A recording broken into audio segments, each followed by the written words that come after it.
They call Arkansas the natural state, and man, I can see why.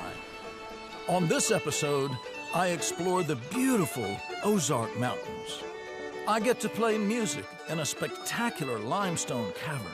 Ooh, wow, isn't it fantastic? I raft rapids on the Buffalo National River. Hello, hello. And I find out how the state's forests create not just healthy ecosystems, but a healthy economy too. I have found that the forest is the meeting ground. It is the common place where we can all, in a sense, be our best selves.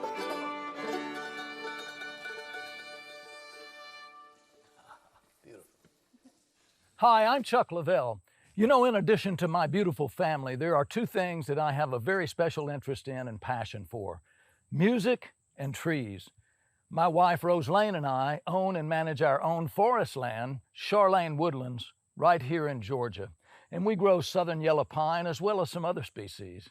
Now, as a musician, getting to play and travel with the Rolling Stones, the Allman Brothers Band, Eric Clapton, and others, I get to meet folks out there that also have a passion for trees and forests. And now I get to share their stories with you. So join me as we journey through America's forests.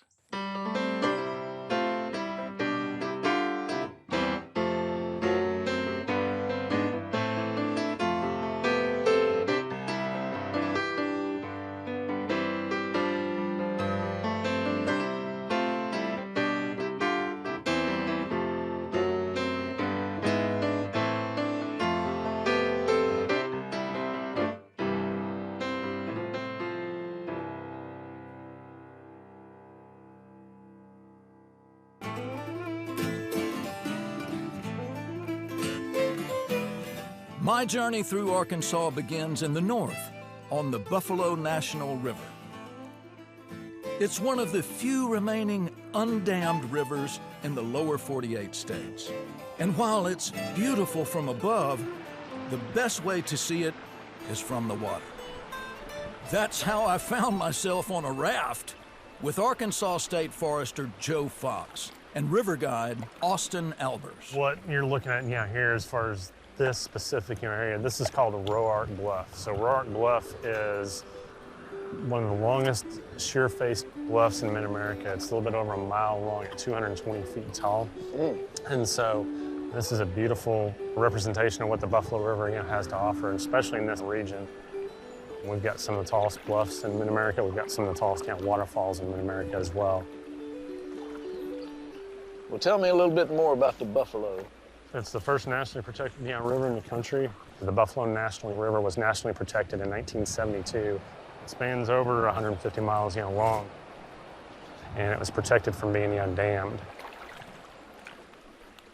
This is so beautiful. Joe, tell me a little bit about the ecology here and these huge cliffs that we're seeing on this side of the banks. We see the horizontal grain to the rock formations, limestone, sandstone, ancient Gulf of Mexico. Cover this up. You'll find seashells in those stones embedded from the ancient Gulf. So we were actually in the ocean here. We would have been a couple of years before I was born, and it all uplifted as plateaus and then eroded back down millions and millions of years ago. And that's what we see here is eroded plateaus uplifted from the bed of the ancient Gulf of Mexico. Joe comes from a long line of foresters. Joe, his father, and his grandfather have all served on the Arkansas Forestry Commission. Joe, how long have you been in the forestry world? Well, I've been in the forestry world for 70 years. I was born into a sawmill family 70 years ago. Been going to the sawmill in the woods with my daddy since I was a puppy.